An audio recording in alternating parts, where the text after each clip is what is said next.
Bu Mirbozor baliq bozori. Bunda hamma savdogar ahil inoq bo'lib savdo qilishadi. Mirbozor baliq bozori har kun ertalab soat 6:00 da boshlanib 17:00 gacha savdo bo'ladi. Bu esa Damir aka. Kamerani ko'rib qochib ketib qoldi.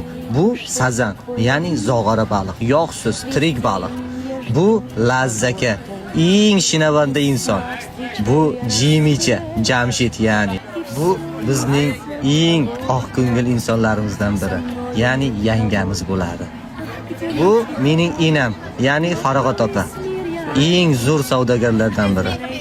Bu Mahliyo opam, bu esa Xolmurod aka, eng zo'r pishiruvchilardan biri. Hozir ham baliq pishiryapti. Bu Shohruh baliqchi, ya'ni nomeradin baliqchilardan biri. Ana Shirist aka bo'ladi.